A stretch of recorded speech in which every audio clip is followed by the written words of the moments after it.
Hello everyone, welcome back to my channel. ಇವತ್ತು ನಾನು ನಿಮಗೆ ಒಂದು ಸೂಪರ್ ಟೇಸ್ಟಿ ಆಗಿರೋ 3 ರೆಸಿಪಿಗಳನ್ನ ನಾನು ಇವತ್ತು ನಿಮ್ಮ ಜೊತೆ ಶೇರ್ ಮಾಡ್ತಾ ಇದ್ದೀನಿ. ಅದರಲ್ಲಿ ಫಸ್ಟ್ ರೆಸಿಪಿ ಬಂದು ಪಲ್ಯ ವಿತ್ ಸಾಂಬಾರ್ ಅಂತಲೂ ಹೇಳ್ಬೋದು. ಇದನ್ನು ನಮ್ಮ ಮನೆ ಕಡೆ ಮತ್ತು ನಮ್ಮ ಹಾಸನ ಸೈಡ್ ಆಲ್ಮೋಸ್ಟ್ ವರ್ಷಕ್ಕೆ ಒಂದ್ಸಲಿ ಮಾಡ್ತಾರೆ, ಷಷ್ಠಿ ಹಬ್ಬ ಅಂತ. ಸೊ ಆ ಹಬ್ಬಕ್ಕೆ ಮಾಡೋವಂಥ ರೆಸಿಪಿ ಇದು. ಈ ಹಬ್ಬದಲ್ಲಿ ಆಲ್ಮೋಸ್ಟ್ ಏನೇನು ತೊಗೋತೀವಿ ಎಲ್ಲ ಹಸಿ ಪದಾರ್ಥಗಳನ್ನ ತೊಗೊಂಡಿರ್ತೀವಿ. ಲೈಕ್ ಹಸಿ ಹುಣಸೆಕಾಯಿ ಮತ್ತು ಹಲಸಿನಕಾಯಿ ಮತ್ತು ಪಪ್ಪಾಯಕಾಯಿ ಎಲ್ಲ ತರಕಾರಿಗಳನ್ನ ಕಾಯಿರೋ ಅಂಥದ್ದು ತೊಗೊಂಡ್ಬಿಟ್ಟು ಮಾಡೋ ಅಂಥ ಹಬ್ಬ ಇದು. ಸೊ ಆ ಹಬ್ಬಕ್ಕೆ ಒಂಥರ ಸಾಂಬಾರು ಮಾಡ್ತಾರೆ. ಸೊ ಆ ರೆಸಿಪಿನ ನಾನು ನಿಮ್ಮ ಜೊತೆ ಶೇರ್ ಮಾಡ್ತೀನಿ. ನಮ್ಮ ಮನೇಲಿ ಹೇಗೆ ಮಾಡ್ತಾರೆ ಮತ್ತು ಅದು ಹೇಗೆ ಮಾಡೋದು ಅನ್ನೋದನ್ನು ಕೂಡ ನಾನು ನಿಮ್ಮ ಜೊತೆ ಶೇರ್ ಮಾಡ್ತೀನಿ. ಸೊ ಬನ್ನಿ ಇವಾಗ ಸ್ಟಾರ್ಟ್ ಮಾಡೋಣ. ನಾನಿಲ್ಲಿ ಆಲ್ರೆಡಿ ನಿಮಗೆ ತೋರಿಸ್ತಾ ಇದ್ದೀನಿ ತರಕಾರಿಗಳನ್ನೆಲ್ಲ. ಸೊ ಇದರಲ್ಲಿ ಆಲ್ಮೋಸ್ಟ್ ಒಂದು 20ರಿಂದ 25 ಥರ ತರಕಾರಿಗಳಿದ್ದಾವೆ. ಇದನ್ನೆಲ್ಲ ನಾನು ನೀಟಾಗಿ ವಾಶ್ ಮಾಡಿಕೊಂಡು ನಾನಿಲ್ಲಿ ಹೆಚ್ಚಿ ಇಟ್ಕೊಳ್ತಾ ಇದ್ದೀನಿ. ಸೊ ಹೆಚ್ಚಿಟ್ಕೊಂಡ ನಂತರ ನೆಕ್ಸ್ಟ್ ನಾನಿಲ್ಲಿ ಒಂದು ಕುಕ್ಕರ್ ಪ್ಯಾನ್ ಇಟ್ಕೊಂಡಿದ್ದೀನಿ. ಸೊ ಈ ಕುಕ್ಕರ್ ಪ್ಯಾನ್ಗೆ ನಾನಿವಾಗ ಏನು ಹೆಚ್ಚಿಟ್ಕೊಂಡಿದ್ದೆ ತರಕಾರಿಗಳು, ಸೊ ಈ ತರಕಾರಿಗಳನ್ನೆಲ್ಲ ನಾನಿವಾಗ ಕುಕ್ಕರ್ ಪ್ಯಾನ್ಗೆ ಹಾಕೋತಾ ಇದ್ದೀನಿ. ನಿಮಗೆ ಯಾವ ಥರ ತರಕಾರಿಗಳು ಸಿಗುತ್ತೆ ಅದನ್ನು ಹಾಕೋಬೋದು. ತುಂಬಾ ಟೇಸ್ಟಿಯಾಗಿ ತುಂಬಾ ಚೆನ್ನಾಗಿ ಬರುತ್ತೆ. ಇದು ಒಂದು ಏನು ತುಂಬಾ ಟೇಸ್ಟಿಯಾಗಿರುತ್ತೆ. ರೊಟ್ಟಿಗೆ ಮತ್ತು ಮುದ್ದೆಗೆ, ಅನ್ನಕ್ಕೆ, ಪ್ರತಿಯೊಂದಕ್ಕೂ ಒಂದು ಒಳ್ಳೆ ಕಾಂಬಿನೇಷನ್ ಅಂತಲೇ ಹೇಳ್ಬೋದು. ಸೊ ತುಂಬ ಚೆನ್ನಾಗಿರುತ್ತೆ, ಒಂದ್ಸಲಿ ಟ್ರೈ ಮಾಡಿ. ಸೊ ಇವಾಗ ನಾನು ಏನು ಹೆಚ್ಚಿಟ್ಕೊಂಡಿದ್ದೆ ಆ ತರಕಾರಿಗಳನ್ನೆಲ್ಲ ನಾನಿವಾಗ ಹಾಕೋತಾ ಇದ್ದೀನಿ ಕುಕ್ಕರ್ಗೆ.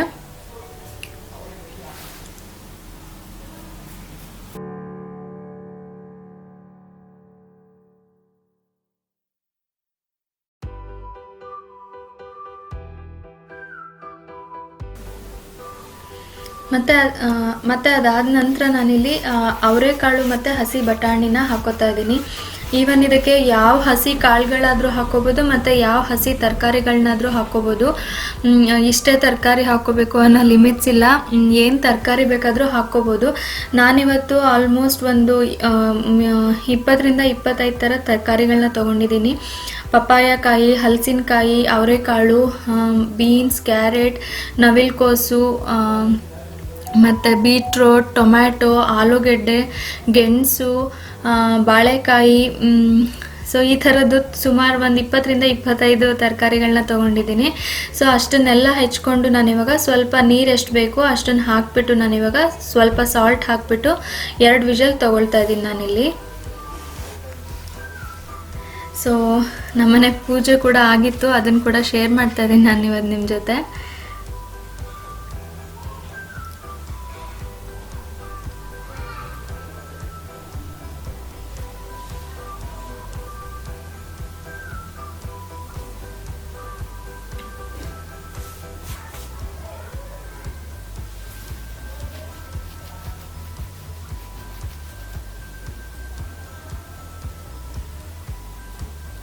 ಸೊ ಹೇಗೆ ಅನ್ನಿಸ್ತು ಪೂಜೆ ಅಂತ ನನಗೆ ಕಾಮೆಂಟ್ ಮಾಡಿ. ಸೊ ಇವಾಗ 2 ವಿಷಲ್ ತೊಗೊಂಡೇ ಆಗಿದೆ. ಸೊ ನೆಕ್ಸ್ಟ್ ಇದನ್ನು ನಾನು ಪಕ್ಕದ ಸ್ಟವ್ಗೆ ಎತ್ತಿಡ್ತಾ ಇದ್ದೀನಿ. ಸೊ ಅದಾದ ನಂತರ ನಾನಿಲ್ಲಿ ಮಸಾಲ ರುಬ್ಕೊಳ್ಳೋದಕ್ಕೆ ನಾನಿಲ್ಲಿ ಕೆಲವೊಂದು ಐಟಮ್ನ ಫ್ರೈ ಮಾಡ್ಕೊಬೇಕಾಗತ್ತೆ. ಸೊ ಅದಕ್ಕೆ ಅಂತ ಹೇಳಿಬಿಟ್ಟು ನಾನಿಲ್ಲಿ ಒಂದು ಬಾಣಲೆ ಇಟ್ಕೊಂಡಿದ್ದೀನಿ. ಸೊ ಆ ಬಾಣಲೆಗೆ ಸ್ವಲ್ಪ ಒಂದು 2 ಟೇಬಲ್ ಸ್ಪೂನಷ್ಟು ಆಯಿಲ್ ಕೂಡ ಹಾಕ್ಕೊಂಡಿದ್ದೀನಿ.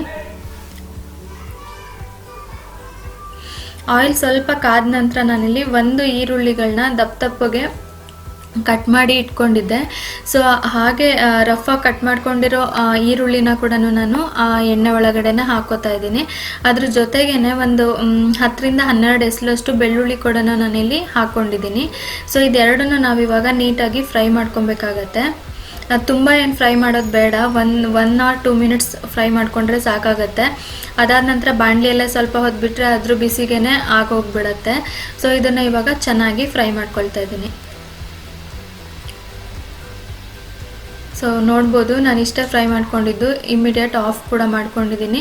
ತುಂಬ ಏನು ಫ್ರೈ ಮಾಡ್ಕೊಳ್ಳೋ ಅವಶ್ಯಕತೆ ಇಲ್ಲ. ಸೊ 1 or 2 ಮಿನಿಟ್ಸ್ ಫ್ರೈ ಮಾಡಿಕೊಂಡ್ರೆ ಸಾಕಾಗತ್ತೆ.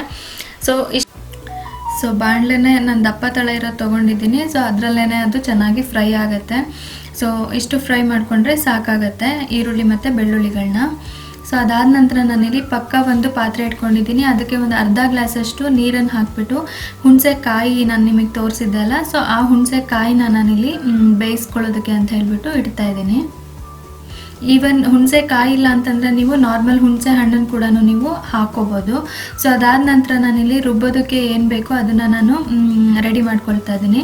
ಸೊ ಇಲ್ಲಿ ರುಬ್ಬೋದಕ್ಕೆ ಒಂದು ಜಾರ್ ಇಟ್ಕೊಂಡಿದ್ದೀನಿ. ಅದಕ್ಕೆ ನಾನಿಲ್ಲಿ ಒಂದು ಅರ್ಧ ಭಾಗದಷ್ಟು ಅರ್ಧ ಹೋಳು ತೆಂಗಿನಕಾಯಿ ತುರಿನ ನಾನಿಲ್ಲಿ ತೊಗೊಂಡಿದ್ದೀನಿ.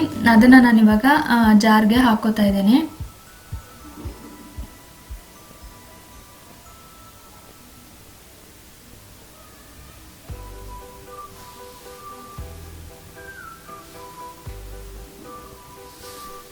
ಸೊ ತೆಂಗಿನಕಾಯಿ ಹಾಕೊಂಡ ನಂತರ ನೆಕ್ಸ್ಟ್ ಇದಕ್ಕೇನೆ ನಾನಿಲ್ಲಿ 2 ಟೊಮೆಟೊಗಳನ್ನ ಕೂಡ ನಾನಿಲ್ಲಿ ರುಬ್ಬೋದಕ್ಕೆ ಅಂತ ಹೇಳಿ ಹಾಕೊತಾ ಇದ್ದೀನಿ.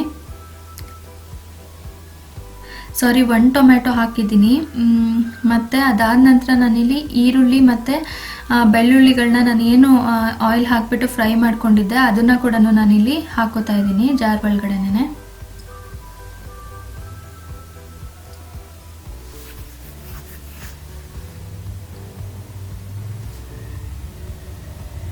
ಸೊ ಅದಾದ ನಂತರ ನೆಕ್ಸ್ಟ್ ಇಲ್ಲಿ ನಾನು 2 ಟೇಬಲ್ ಸ್ಪೂನಷ್ಟು ಜೀರಿಗೆ ಕೂಡ ನಾನಿಲ್ಲಿ ಆ್ಯಡ್ ಮಾಡಿದ್ದೀನಿ. ನಾನಿಲ್ಲಿ ಜಾಸ್ತಿ ಕ್ವಾಂಟಿಟಿಯಲ್ಲಿ ಮಾಡ್ತಿರೋದ್ರಿಂದ ಜಾಸ್ತಿ ಕ್ವಾಂಟಿಟಿ ತೊಗೊಂಡಿದ್ದೀನಿ ಅಷ್ಟೇ. ಸೊ ಅದಾದ ನಂತರ ನಾನಿಲ್ಲಿ ಎಣ್ಣೆ ಏನು ಉಳಿದಿತ್ತು ಬಾಣಲೆಯಲ್ಲಿ ಅದಕ್ಕೇ ಖಾರಕ್ಕೆ ಎಷ್ಟು ಬೇಕೋ ಅಷ್ಟು ಹಸಿಮೆಣ್ಸಿನ್ಕಾಯಿನ ಫ್ರೈ ಮಾಡ್ಕೊಂಡ್ಬಿಟ್ಟು ಹಾಕ್ಕೊಂಡಿದ್ದೀನಿ. ಇನ್ ಕೇಸ್ ನೀವು ಹಸಿಮೆಣ್ಸಿನ್ಕಾಯಿ ತಿನ್ನಲ್ಲ ಅಂತಂದರೆ ನೀವು ಇದಕ್ಕೆ ಖಾರದ ಪುಡಿ ಕೂಡ ಆ್ಯಡ್ ಮಾಡ್ಕೋಬೋದು. ಸೊ ಇಷ್ಟಾದ ನಂತರ ನೆಕ್ಸ್ಟ್ ನಾನು ಇದಕ್ಕೆ ಸಾಂಬಾರ್ ಪೌಡರ್ ಕೂಡ ನಾನಿಲ್ಲಿ ಆ್ಯಡ್ ಮಾಡ್ಕೋತಾ ಇದ್ದೀನಿ. ಸಾಂಬಾರ್ ಪೌಡರ್ನ ಆಲ್ಮೋಸ್ಟ್ 3 ಟೇಬಲ್ ಸ್ಪೂನಷ್ಟು ಹಾಕ್ಕೊಂಡಿದ್ದೀನಿ. ಬಟ್ ನಿಮಗೆ ಕಡಿಮೆ ಕ್ವಾಂಟಿಟಿಯಲ್ಲಿ ನೀವು ನೋಡ್ಕೊಂಡು ಮಾಡ್ಕೊಳ್ಳಿ. ಕಡಿಮೆ ಕ್ವಾಂಟಿಟಿಯಲ್ಲಿ ಮಾಡ್ತಿದ್ರೆ ಕಡಿಮೆ ಹಾಕ್ಕೊಳ್ಳಿ, ಜಾಸ್ತಿ ಕ್ವಾಂಟಿಟಿಯಲ್ಲಿ ಮಾಡ್ಕೊಳ್ತಾ ಇದ್ರೆ ಜಾಸ್ತಿ ಕ್ವಾಂಟಿಟಿಯಲ್ಲಿ ನೀವು ಹಾಕ್ಕೋಬೋದು ಅಷ್ಟೇ. ಸೊ ಅದಾದ ನಂತರ ಇಲ್ಲಿ ನಾನು ರುಬ್ಬೋದಕ್ಕೆ ಅಂತ ಹೇಳಿಬಿಟ್ಟು ಏನಿಟ್ಟಿದ್ದೆ ತರಕಾರಿ ಆಲ್ರೆಡಿ ಬೆಂದಿದೆ. ಸೊ ಆ ಬೆಂದಿರೋದಕ್ಕೆ ನಾನೇನು ಗ್ರೈಂಡ್ ಮಾಡ್ಕೊಂಡಿದ್ದೆ ಅದನ್ನು ನಾನು ಆ ಮಸಾಲೆನ ನಾನು ಇಲ್ಲಿ ಹಾಕೋತಾ ಇದ್ದೀನಿ. ಸೊ ಇಲ್ಲಿ ನೋಡ್ತಿರ್ಬೋದು, ಇದನ್ನು ತುಂಬ ಸಣ್ಣಗೆ ನುಣ್ಣಗೆ ರುಬ್ಕೋಬಾರ್ದು, ಸ್ವಲ್ಪ ದಪ್ಪಗೆ ತರಿಯಾಗಿರೋ ಹಾಗೆ ರುಬ್ಕೋಬೇಕಾಗತ್ತೆ ಮಸಾಲೆ. ಅಷ್ಟು ರುಬ್ಕೊಂಡ ನಂತರ ನಾನಿಲ್ಲಿ ತರಕಾರಿಗಳು ಬೆಂದಿತ್ತಲ್ಲ, ಸೊ ಅದಕ್ಕೆ ಮಸಾಲೆನ ನಾನಿಲ್ಲಿ ಆ್ಯಡ್ ಮಾಡಿದ್ದೀನಿ. ತುಂಬಾ ಟೇಸ್ಟಿಯಾಗಿ ತುಂಬಾ ಚೆನ್ನಾಗಿ ಬರುತ್ತೆ. ಇದು ಒಂದ್ಸಲಿ ಟ್ರೈ ಮಾಡಿ. ರೊಟ್ಟಿ ಕೂಡ ಒಂದು ಒಳ್ಳೆ ಕಾಂಬಿನೇಷನ್ ಅಂತಲೇ ಹೇಳ್ಬೋದು. ನಮ್ಮ ಕಡೆ ಇದನ್ನು ಷಷ್ಠಿ ಹಬ್ಬಕ್ಕೆ ಮಾಡ್ತಾರೆ. ಇದಕ್ಕೆ ಷಷ್ಠಿ ಸಾಂಬಾರು ಅಂತಲೇ ಅಂತಾರೆ. ಸೊ ನಿಮ್ಗೇನಾದರೂ ಗೊತ್ತಾ ಷಷ್ಠಿ ಸಾಂಬಾರು ಅಂತ ನನಗೆ ಕಾಮೆಂಟ್ ಸೆಕ್ಷನಲ್ಲಿ ತಿಳಿಸಿ. ಅದಾದ ನಂತರ ನಾನು ಏನು ಹುಣಸೆಕಾಯಿನ ಬೇಯೋದಕ್ಕೆ ಅಂತ ಹೇಳಿ ಇಟ್ಟಿದ್ದೆ, ಸೊ ಅದನ್ನು ನೀಟಾಗಿ ಸ್ಮ್ಯಾಶ್ ಮಾಡಿಕೊಂಡು ಅದರ ರಸ ಕೂಡ ನಾನಿಲ್ಲಿ ಆ್ಯಡ್ ಮಾಡಿದ್ದೀನಿ.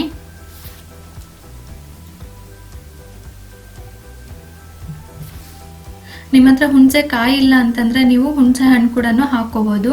ಆಲ್ಮೋಸ್ಟ್ ಇದಕ್ಕೆ ತುಂಬ ಹಸಿ ತರಕಾರಿಗಳನ್ನೇ ಹಾಕ್ತಾರೆ. ಈವನ್ ನೀವು ಬೇಕಂತಂದರೆ ನೀವು ಸೊಪ್ಪುಗಳು ಕೂಡ ನೀವು ಇದಕ್ಕೆ ತರಕಾರಿ ಜೊತೆಗೇ ಸ್ವಲ್ಪ ಸೊಪ್ಪುಗಳು ಕೂಡ ಆ್ಯಡ್ ಮಾಡ್ಬೋದು. ಸೊ ಅದಾದ ನಂತರ ಇಲ್ಲಿ ನೋಡ್ತಿರ್ಬೋದು, ಇದು ಚೆನ್ನಾಗಿ ಕುದೀತಾ ಇದೆ.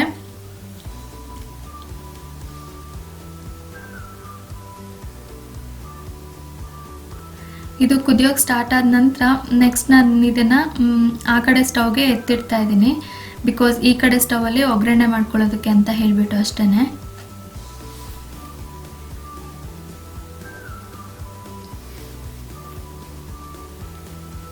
ಸೊ ಇಲ್ಲಿ ಒಗ್ಗರಣೆ ಮಾಡ್ಕೊಳ್ಳೋದಕ್ಕೆ ಅಂತ ಹೇಳಿಬಿಟ್ಟು ನಾನು ಏನು ಫ್ರೈ ಮಾಡ್ಕೊಂಡಿದ್ದೆ ಆ ಬಾಣಲೆನ ಇಟ್ಕೊಂಡಿದ್ದೀನಿ. ಆ ಬಾಣಲೆಗೆ ನಾನಿಲ್ಲಿ 3 to 4 ಟೇಬಲ್ ಸ್ಪೂನಷ್ಟು ಆಯಿಲ್ ಕೂಡ ಹಾಕ್ಕೊಂಡಿದ್ದೀನಿ. ಆಯಿಲ್ ಸ್ವಲ್ಪ ಕಾದ ನಂತರ ನೆಕ್ಸ್ಟ್ ಇದಕ್ಕೆ ನಾನು ಸ್ವಲ್ಪ ಸಾಸಿವೆ ಹಾಕ್ತಾ ಇದ್ದೀನಿ. ಸಾಸಿವೆ ಸ್ವಲ್ಪ ಚಿಟಪಟ ಅಂದ ನಂತರ ನೆಕ್ಸ್ಟ್ ಇದಕ್ಕೆ ನಾನು ಸ್ವಲ್ಪ ಜೀರಿಗೆ ಕೂಡ ಆ್ಯಡ್ ಮಾಡ್ತಾ ಇದ್ದೀನಿ.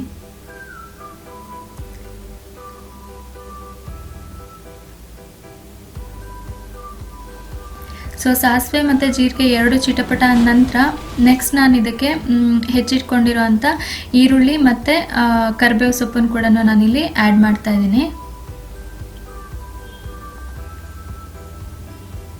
ಈವನ್ ಇದಕ್ಕೆ ನೆಕ್ಸ್ಟ್ ನಾನು ಇದೆರಡು ಆ್ಯಡ್ ಮಾಡಿದ ನಂತರ ಒಣಮೆಣಸಿನ್ಕಾಯಿಗಳನ್ನ ಕೂಡ ನಾನಿಲ್ಲಿ 3 ಒಣಮೆಣಸಿನ್ಕಾಯಿ ಮತ್ತು ಒಂದು 10-12 ಎಸಳು ಬೆಳ್ಳುಳ್ಳಿ ಕೂಡ ನಾನಿಲ್ಲಿ ಒಗ್ಗರಣೆಗೆ ಆ್ಯಡ್ ಮಾಡ್ತಾ ಇದ್ದೀನಿ.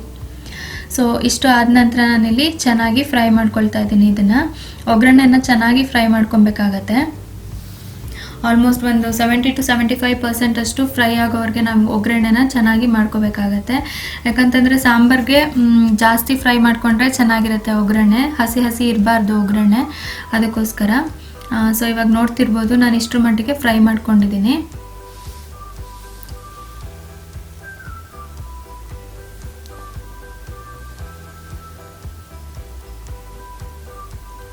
ಸೊ ಇಷ್ಟು ಫ್ರೈ ಮಾಡ್ಕೊಂಡ ನಂತರ ನೆಕ್ಸ್ಟು ನಾನೇನು ಸಾಂಬಾರು ಕುದಿಯೋದಕ್ಕೆ ಅಂತ ಹೇಳಿಬಿಟ್ಟು ಎತ್ತಿಟ್ಟಿದ್ದೆ, ಸೊ ಅದಕ್ಕೆ ಈ ಒಗ್ಗರಣೆನ ನಾನಿಲ್ಲಿ ಆ್ಯಡ್ ಮಾಡ್ತೀನಿ. ಸೊ ಇಲ್ಲಿ ನೋಡ್ತಿರ್ಬೋದು ಸಾಂಬಾರು ಚೆನ್ನಾಗಿ ಕುದೀತಾ ಇದೆ. ಸೊ ಚೆನ್ನಾಗಿ ಕುದ್ದ ನಂತರ ನೆಕ್ಸ್ಟ್ ನಾನು ಇದನ್ನು ಆ್ಯಡ್ ಮಾಡ್ತಾ ಇದ್ದೀನಿ ಒಗ್ಗರಣೆನ.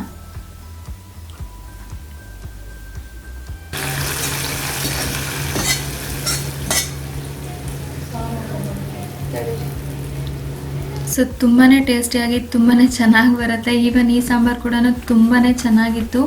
ಒಂದ್ಸಲಿ ಟ್ರೈ ಮಾಡಿ.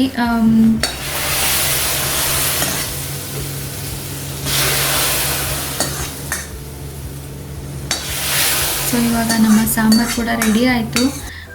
ಇದಕ್ಕೆ ಷಷ್ಠಿ ಸಾಂಬಾರು ಅಂತಾರೆ. ನಿಮ್ಗೇನಾದರೂ ಗೊತ್ತಾ ಷಷ್ಠಿ ಸಾಂಬಾರು, ಮತ್ತು ನಿಮ್ಮ ಕಡೆ ಏನಾದರೂ ಮಾಡ್ತೀರಾ ಅಂತ ನನಗೆ ಕಮೆಂಟ್ ಸೆಕ್ಷನಲ್ಲಿ ತಿಳಿಸಿ.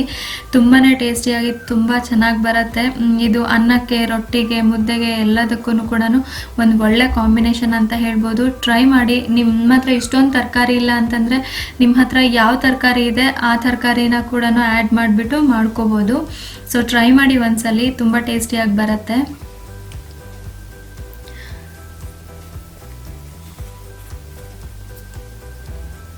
ಸೊ ಅದಾದ ನಂತರ ನೆಕ್ಸ್ಟು ಇದೇ ಸಾಂಬಾರಿಗೆ ನಮ್ಮ ಕಡೆ ಉಗ್ಗೆ ಅನ್ನ ಅಂತ ಮಾಡ್ತಾರೆ. ಸೊ ಅದನ್ನು ಕೂಡ ನಾನು ನಿಮ್ಮ ಜೊತೆ ಇವಾಗ ಶೇರ್ ಮಾಡ್ತಾ ಇದ್ದೀನಿ. ಸೊ ಬನ್ನಿ. ಸೊ ಅದನ್ನು ಹೇಗೆ ಮಾಡೋದು ಅಂತಂದರೆ, ಅದನ್ನು ಮಾಡೋದಕ್ಕೆ ಅಂತ ಹೇಳ್ಬಿಟ್ಟು ನಾನಿಲ್ಲಿ ಒಂದು ಕುಕ್ಕರ್ ಪ್ಯಾನ್ ಇಟ್ಕೊಂಡಿದ್ದೀನಿ. ಸೊ ಕುಕ್ಕರ್ ಪ್ಯಾನ್ ಒಳಗಡೆ ನಾನಿಲ್ಲಿ ಒಂದು 3-4 ಟೇಬಲ್ ಸ್ಪೂನ್ ಅಷ್ಟು ಆಯಿಲ್ ಕೂಡ ಹಾಕ್ಕೊಂಡಿದ್ದೀನಿ. ಆಯಿಲ್ ಕಾದ ನಂತರ ನಾನಿಲ್ಲಿ 1 ಗಡ್ಡೆಯಷ್ಟು ಬೆಳ್ಳುಳ್ಳಿನ ಕೂಡ ಸ್ವಲ್ಪನೇ ಜಜ್ಜಿಬಿಟ್ಟು ಇಟ್ಕೊಂಡಿದ್ದೆ, ಅದನ್ನು ಹಾಕಿದ್ದೀನಿ. ಸೊ ಬೆಳ್ಳುಳ್ಳಿ ಹಾಕಿದ ನಂತರ ನೆಕ್ಸ್ಟ್ ನಾನಿಲ್ಲಿ 1 ಗಡ್ಡೆಯಷ್ಟು ಈರುಳ್ಳಿ ಕೂಡ ನಾನಿಲ್ಲಿ ಆ್ಯಡ್ ಮಾಡ್ತಾ ಇದ್ದೀನಿ. ಈರುಳ್ಳಿ ಜೊತೆಗೇನೆ ನಾನಿಲ್ಲಿ ಕರಿಬೇವು ಸೊಪ್ಪನ್ನು ಕೂಡ ಆ್ಯಡ್ ಮಾಡ್ತಾ ಇದ್ದೀನಿ. ಮತ್ತು ಇಷ್ಟು ಆದ ನಂತರ ನೆಕ್ಸ್ಟ್ ನಾನು ಇದನ್ನು ನೀಟಾಗಿ ಫ್ರೈ ಮಾಡ್ಕೊಳ್ತಾ ಇದ್ದೀನಿ.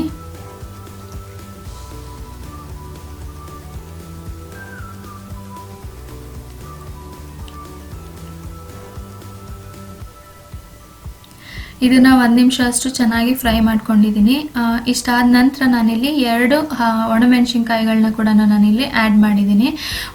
ಇದೇನು ತುಂಬ ಖಾರವಾಗಿರ್ಬೇಕಂತ ಏನಿಲ್ಲ. ಇದನ್ನು ನಾವು ಸಾಂಬಾರು ಜೊತೆ ಕೂಡ ತಿಂತೀವಿ ಮತ್ತು ಸ್ವೀಟ್ ಜೊತೆ ಕೂಡ ತಿಂತೀವಿ. ಅದಕ್ಕೆ ಅಂತ ಹೇಳ್ಬಿಟ್ಟು ಇದನ್ನು ನಾವು ಖಾರ ಮಾಡ್ಕೊಳ್ಳೋದಿಲ್ಲ ಜಾಸ್ತಿ. ಅದಕ್ಕೆ ಅಂತ ಹೇಳ್ಬಿಟ್ಟು 2 ಒಣಮೆಣಸಿನ್ಕಾಯಿಗಳನ್ನ ಕೂಡ ನಾನಿಲ್ಲಿ ಹಾಕಿದ್ದೀನಿ. ಸೊ ಹಾಕಿಬಿಟ್ಟು ನಾನಿಲ್ಲಿ ಒಂದು 2 ಮಿನಿಟ್ಸ್ ಅಷ್ಟು ಚೆನ್ನಾಗಿ ಫ್ರೈ ಮಾಡ್ಕೊಂಡಿದ್ದೀನಿ. ಸೊ ಇಷ್ಟು ಫ್ರೈ ಮಾಡ್ಕೊಂಡಿದ್ದೀನಿ. ಇಲ್ಲಿ ನೋಡ್ತಾ ಇರ್ಬೋದು, ತುಂಬ ಓವರ್ ಫ್ರೈ ಮಾಡ್ಕೊಳ್ಳೋ ಅವಶ್ಯಕತೆ ಇಲ್ಲ. ಒಂದು 40% ಫ್ರೈ ಮಾಡಿಕೊಂಡ್ರೆ ಸಾಕಾಗತ್ತೆ.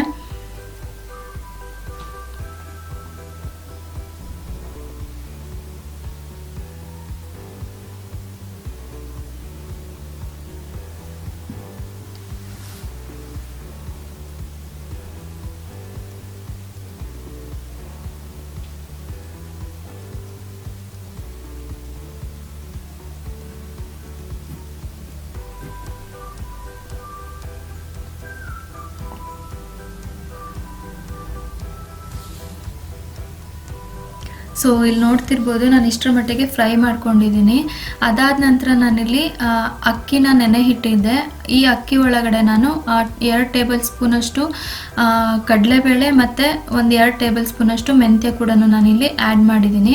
ಸೊ ಅಕ್ಕಿ ಜೊತೆಗೇ ನಾನು 2 ಟೇಬಲ್ ಸ್ಪೂನಷ್ಟು ಮೆಂತ್ಯ ಮತ್ತು 2 ಟೇಬಲ್ ಸ್ಪೂನಷ್ಟು ಕಡಲೆಬೇಳೆ ಕೂಡ ಆ್ಯಡ್ ಮಾಡಿ ವಾಶ್ ಮಾಡಿಬಿಟ್ಟು ನಾನಿಲ್ಲಿ ಈ ಒಗ್ಗರಣೆ ಒಳಗೆ ಸೇರಿಸಿದ್ದೀನಿ.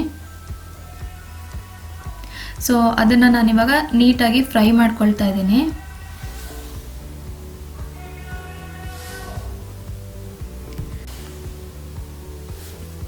ಸೊ ಇವಾಗ ಅಕ್ಕಿ, ಮೆಂತ್ಯ ಮತ್ತು ಕಡಲೆಬೇಳೆ ನಾನೇನು ಹಾಕಿದ್ದೆ ಅದನ್ನು ನಾನಿವಾಗ ಚೆನ್ನಾಗಿ ಫ್ರೈ ಮಾಡ್ಕೊಳ್ತಾ ಇದ್ದೀನಿ, ಒಂದು 2 ನಿಮಿಷ ಅಷ್ಟು.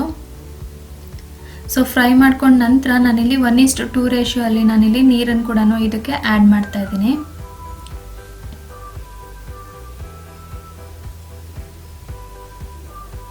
ಸೊ ನೀರನ್ನು ಆ್ಯಡ್ ಮಾಡಿದ ನಂತರ ನೆಕ್ಸ್ಟ್ ಇದಕ್ಕೇನೆ ನಾನು ಸ್ವಲ್ಪ ಅರಿಶಿನ ಪುಡಿ ಕೂಡ ನಾನಿಲ್ಲಿ ಆ್ಯಡ್ ಮಾಡ್ತಾ ಇದ್ದೀನಿ.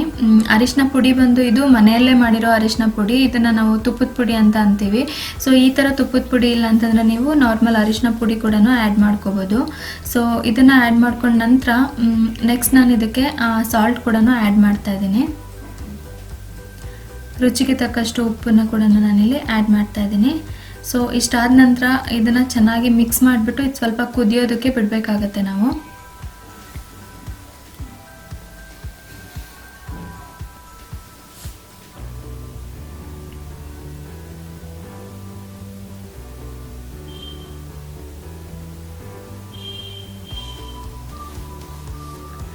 ಇಲ್ಲಿ ನೋಡ್ತಿರ್ಬೋದು ಕುದಿಯೋಕೆ ಸ್ಟಾರ್ಟ್ ಆಗಿದೆ ಆಲ್ರೆಡಿ.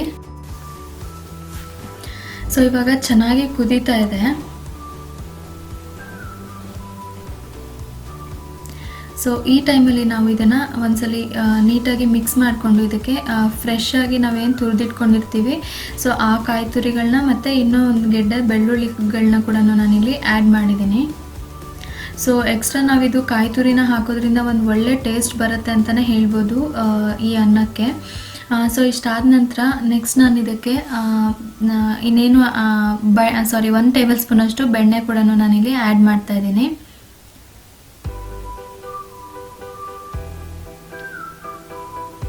ಈವನ್ ಇದಕ್ಕೆ ಬೆಣ್ಣೆ ಅಥವಾ ತುಪ್ಪ ಇದ್ದರೆ ತುಪ್ಪ ಕೂಡ ಆ್ಯಡ್ ಮಾಡ್ಬೋದು. ಸೊ ಬೆಣ್ಣೆ ಆ್ಯಡ್ ಮಾಡೋದ್ರಿಂದನೂ ಒಂದು ಟೇಸ್ಟ್ ತುಂಬ ಚೆನ್ನಾಗಿ ಬರುತ್ತೆ.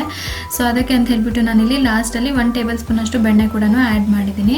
ಸೊ ಇಷ್ಟೆಲ್ಲ ಆದ ನಂತರ ನಾನು ನೆಕ್ಸ್ಟ್ ಇಲ್ಲಿ ನೀಟಾಗಿ ಒಂದ್ಸಲಿ ಮಿಕ್ಸ್ ಮಾಡ್ಕೊಳ್ತಾ ಇದ್ದೀನಿ ಇದನ್ನು ಚೆನ್ನಾಗಿ. ಬಿಕಾಸ್ ಲಾಸ್ಟಲ್ಲಿ ಮಿಕ್ಸ್ ಮಾಡಿಬಿಟ್ಟು ನಾವು ಇದನ್ನು ಲಿಡ್ನ ಕ್ಲೋಸ್ ಮಾಡೋದ್ರಿಂದ ತಳ ಹಿಡಿಯೋದಿಲ್ಲ ಅನ್ನ, ಅದಕ್ಕೆ ಅಂತ ಹೇಳ್ಬಿಟ್ಟು ನಾನಿಲ್ಲಿ ಲಾಸ್ಟಲ್ಲಿ ಒಂದ್ಸಲಿ ನೀಟಾಗಿ ಮಿಕ್ಸ್ ಮಾಡಿಕೊಂಡು ಲಿಡ್ನ ಕ್ಲೋಸ್ ಮಾಡ್ತಾ ಇದ್ದೀನಿ. ಸೊ ಇಲ್ಲಿ ಲಿಡ್ನ ಕ್ಲೋಸ್ ಮಾಡಿಕೊಂಡು ನಾನು ಇದನ್ನು 3 ವಿಷಲ್ಸ್ ತೊಗೋತಾ ಇದ್ದೀನಿ. ಸೊ ನೀವು ರೈಸ್ನ ನೋಡಿಬಿಟ್ಟು ತೊಗೊಳ್ಳಿ, ನೀವು ಯಾವ ರೈಸ್ ತೊಗೊಂಡಿರ್ತೀರ ಅದ್ರ ಮೇಲೆ ನೀವು ವಿಷಲ್ ತೊಗೊಳ್ಳೋದು ಡಿಪೆಂಡ್ ಆಗುತ್ತೆ. ಸೊ ಅದಾದ ನಂತರ ನಾನಿವಾಗ ಸ್ವೀಟ್ ಕೂಡ ರೆಡಿ ಮಾಡ್ತಾ ಇದ್ದೀನಿ. ಸೊ ಇದಕ್ಕೆ ನಮ್ಮ ಕಡೆ ಕಾಯಿ ರಸ ಅಂತ ಅಂತಾರೆ. ಸೊ ಅದಕ್ಕೆ ಅಂತ ಹೇಳಿಬಿಟ್ಟು ನಾನಿಲ್ಲಿ ಅರ್ಧ ಭಾಗ ತೆಂಗಿನಕಾಯಿ ತುರಿನ ತೊಗೊಂಡಿದ್ದೀನಿ. ಅದಕ್ಕೆ 2 ಏಲಕ್ಕಿ ಕೂಡ ನಾನಿಲ್ಲಿ ಹಾಕಿದ್ದೀನಿ.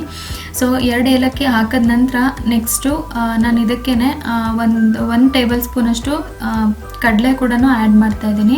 ಸೊ ಕಡಲೆ ಆಪ್ಷನಲ್, ನಿಮಗೆ ಇಷ್ಟ ಆದರೆ ಹಾಕ್ಕೊಳ್ಳಿ, ಇಲ್ಲ ಅಂತಂದರೆ ಜಸ್ಟ್ ಕಾಯಿ ತುರಿ ಮತ್ತು ಏಲಕ್ಕಿ 2 ಇದ್ದರೆ ಸಾಕಾಗುತ್ತೆ. ಮತ್ತು ಇಲ್ಲೇನು ನಾನು ನಿಮಗೆ ತೋರಿಸ್ತಾ ಇದ್ದೀನಿ ಕಪ್ಪಗೆ ಕಾಣಿಸ್ತಿದೆಯಲ್ಲ, ಸೊ ಇದು ಬೆಲ್ಲನ ನೀಟಾಗಿ ನೀರಲ್ಲಿ ನೆನೆಸ್ಬಿಟ್ಟು ನಾವು ಇದನ್ನು ಸೋಸ್ಬಿಟ್ಟು ಇಟ್ಕೊಂಡಿದ್ದೀವಿ. ಸೊ ಅದು ನಾವು ತೊಗೊಂಡಿರೋದು ಕಪ್ಪು ಬೆಲ್ಲ. ಸೊ ಅದಕ್ಕೆ ಅಂತ ಹೇಳಿಬಿಟ್ಟು ನಿಮಗೆ ಈ ಥರ ಕಾಣಿಸ್ತಾ ಇದೆ. ಸೊ ನಾನಿವಾಗ ತೋರಿಸ್ದೆ ಅಲ್ಲ, ಕಡಲೆ, ಕಾಯಿ ತುರಿ ಮತ್ತು ಏಲಕ್ಕಿ ಇಷ್ಟನ್ನು ನಾನು ನುಣ್ಣಗೆ ಪೇಸ್ಟ್ ಥರ ಮಾಡ್ಕೊಂಡಿಲ್ಲ, ದಪ್ಪಗೆ ರುಬ್ಕೊಂಡಿದ್ದೆ. ಸೊ ಅದಕ್ಕೆ ನಾನಿಲ್ಲಿ ಒಂದು 3 ಟೇಬಲ್ ಸ್ಪೂನಷ್ಟು ಹುರಿದಿರೋ ಕಪ್ಪು ಎಳ್ಳನ್ನು ಕೂಡ ನಾನಿಲ್ಲಿ ಆ್ಯಡ್ ಮಾಡಿದ್ದೀನಿ. ಸೊ ಅದನ್ನು ಆ್ಯಡ್ ಮಾಡಿದ್ರ ನಂತರ ನಾನಿಲ್ಲಿ ಒಂದು 95% ಅಷ್ಟು ನಾನಿಲ್ಲಿ ಗ್ರೈಂಡ್ ಮಾಡ್ಕೊಂಡಿದ್ದೀನಿ. ಸೊ ಅದಾದ ನಂತರ ನಾನೇನು ರುಬ್ಕೊಂಡಿದ್ದೆ ಅದನ್ನು ನಾನಿಲ್ಲಿ ಬೆಲ್ಲದ ನೀರು ಒಳಗಡೆ ಹಾಕೋತಾ ಇದ್ದೀನಿ. ನಿಮ್ಮ ಹತ್ರ ಕಪ್ಪು ಬೆಲ್ಲ ಇಲ್ಲ ಅಂತಂದರೆ ನೀವು ಬಿಳಿ ಬೆಲ್ಲ ಕೂಡ ನೀವು ತಗೊಂಡು ಮಾಡ್ಕೋಬೋದು ಇದನ್ನು, ಅದು ಕೂಡ ಟೇಸ್ಟ್ ತುಂಬಾ ಚೆನ್ನಾಗಿ ಬರುತ್ತೆ. ಸೊ ನಿಮ್ಗೇನಾದರೂ ಕಾಯಿ ರಸ ಗೊತ್ತಾ ಅಂತ ಹೇಳ್ಬಿಟ್ಟು ನನಗೆ ಕಮೆಂಟ್ ಸೆಕ್ಷನಲ್ಲಿ ತಿಳಿಸಿ. ತುಂಬಾ ಟೇಸ್ಟಿಯಾಗಿ ತುಂಬಾ ಚೆನ್ನಾಗಿರುತ್ತೆ ಇದು. ಸೊ ಇವಾಗ ನಮ್ಮ ಸ್ವೀಟ್ ಕಾಯಿ ರಸ ಕೂಡ ರೆಡಿ ಆಯಿತು. ಇನ್ ಕೇಸ್ ನಿಮಗೆ ಬೆಲ್ಲ ಇಷ್ಟ ಆಗಲ್ಲ ಅಂತಂದರೆ ನೀವು ಇದಕ್ಕೆ ಸಕ್ಕರೆ ಕೂಡ ಆ್ಯಡ್ ಮಾಡ್ಕೋಬೋದು. ಸೊ ಇಷ್ಟಾದ ನಂತರ ನಾನು ಜಾರ್ಗೆ ಸ್ವಲ್ಪ ನೀರು ಹಾಕ್ಕೊಂಡು ಅದನ್ನು ಕೂಡ ವಾಶ್ ಮಾಡಿಬಿಟ್ಟು ನಾನು ಇದ್ರ ಒಳಗಡೆನೆ ಹಾಕೋತಾ ಇದ್ದೀನಿ.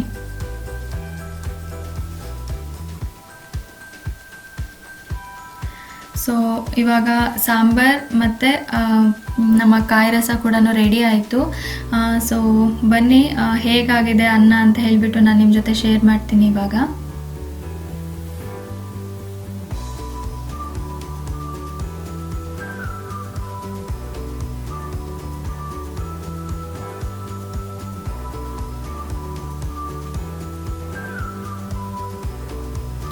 ಸೊ ಇಲ್ಲಿ ನೋಡ್ತಿರ್ಬೋದು ಅನ್ನ ಕೂಡ ತುಂಬಾ ಚೆನ್ನಾಗಿ ಬಂದಿದೆ. ಸೊ ಒಂದ್ಸರಿ ಟ್ರೈ ಮಾಡಿ. ನಾನು ಇವತ್ತು ತೋರಿಸಿರೋ ರೆಸಿಪಿಗಳನ್ನೆಲ್ಲ ತುಂಬಾ ಟೇಸ್ಟಿಯಾಗಿ ತುಂಬಾ ಚೆನ್ನಾಗಿ ಬರುತ್ತೆ. ನಮ್ಮ ಕಡೆ ಇದನ್ನು ಷಷ್ಠಿ ಹಬ್ಬಕ್ಕೆ ಅಂತ ಹೇಳ್ಬಿಟ್ಟು ಸುಬ್ರಹ್ಮಣ್ಯ ಷಷ್ಠಿ ಅಂತ ಮಾಡ್ತೀವಿ. ಸೊ ಆ ಹಬ್ಬಕ್ಕೆ ಮಾಡ್ತಾರೆ ಈ ರೆಸಿಪಿಗಳನ್ನ. ಸೊ ನಿಮ್ಮ ಕಡೆ ಏನಾದರೂ ಗೊತ್ತಾ ಸುಬ್ರಹ್ಮಣ್ಯ ಷಷ್ಠಿ ನಿಮ್ಮ ಕಡೆನೂ ಮಾಡ್ತಾರಾ? ಯಾರೆಲ್ಲರಿಗೂ ಉಗ್ಗೆ ಅನ್ನ ಮತ್ತು ಷಷ್ಠಿ ಸಾಂಬಾರು ಮತ್ತು ಕಾಯಿ ರಸ ಗೊತ್ತು ಅಂತ ನನಗೆ ಕಾಮೆಂಟ್ ಸೆಕ್ಷನಲ್ಲಿ ತಿಳಿಸಿ. ಐ ಹೋಪ್ ಇವತ್ತಿನ ವ್ಲಾಗ್ ಇಷ್ಟ ಆಗಿದೆ ಅಂತ ಅಂದ್ಕೊಂಡಿದ್ದೀನಿ ಮತ್ತು ಇವತ್ತಿನ ರೆಸಿಪಿಗಳು ಕೂಡ ಇಷ್ಟ ಆಗಿದೆ ಅಂತ ಅಂದ್ಕೊಂಡಿದ್ದೀನಿ.